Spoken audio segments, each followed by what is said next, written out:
మనం ఈ వీడియోలో భాగస్వామ్య వ్యాపారం గురించి తెలుసుకుందాం. భాగస్వామ్య వ్యాపారం ఇద్దరు భాగస్వాముల మధ్య మంచిగా కొనసాగాలంటే రవి కుజ శనిల మధ్య కేంద్ర స్థితి అనేది ఉండకూడదు. ఉదాహరణకి ఒక భాగస్వామి జాతకంలో ఏ అనే వ్యక్తి జాతకంలో రవి మేషంలో ఉన్నట్లయితే బి అనే వ్యక్తి జాతకంలో కుజుడు ఇలా కేంద్ర స్థానాల్లో ఉండకూడదు. సో కేంద్ర స్థానాలు అంటే తెలుసు కదండి, 1, 4, 7, 10 ఈ విధంగా. సో కేంద్ర స్థానాల్లో రవి కుజుల మధ్య కేంద్ర స్థితి ఉండకూడదు. అలాగే శని కూడా కేంద్ర స్థితి ఉండకూడదు.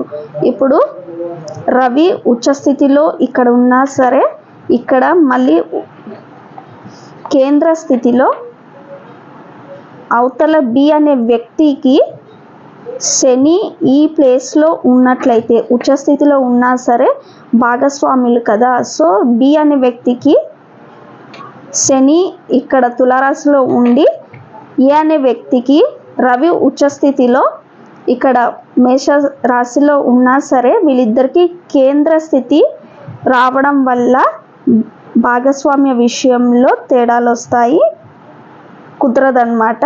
ప్రాబ్లం అనేది క్రియేట్ అవుతుంది, గొడవలు కావడం ఇలా అన్నమాట. సో రవి కుజ శని ఈ విధంగా ఏ అనే వ్యక్తికి ఏ టు బి అన్నమాట. సో ఏ టు బి కేంద్ర స్థితి అనేది ఉండకూడదు. అదేవిధంగా ఏ అనే వ్యక్తికి ఇక్కడ రవి ఉండి బి అనే వ్యక్తికి కుజుడు ఇక్కడ ఉన్నట్లయితే, సో కోణ స్థితిలో ఉన్నట్లయితే అప్పుడు భాగస్వామి విషయంలో బాగుంటుందని మీరు అర్థం చేసుకోవాలి. సో రవి కుజ శనుల మధ్య కేంద్ర స్థితి ఉండకూడదు ఏ టు బి వాళ్ళకి. అలాగే కోణ స్థితి ఉన్నట్లయితే బాగుంటుంది. అదేవిధంగా చంద్రుడి నుండి కూడా చూసినట్లయితే రవి కుజుల మధ్య కేంద్ర స్థితి ఉండకూడదు. ఏ టు బి అయినా సరే, బి టు ఏ అయినా సరే, చంద్రుడి నుండి రవి కుజ శని మధ్య కేంద్ర స్థితి ఉన్నట్లయితే అప్పుడు భాగస్వామి విషయంలో ప్రాబ్లమ్స్ వస్తాయి. అలాగే రవి నుండి రవి అయినా సరే కేంద్ర స్థితి ఉండకూడదు. కోణ స్థితి ఉన్నట్లయితే బాగుంటుంది.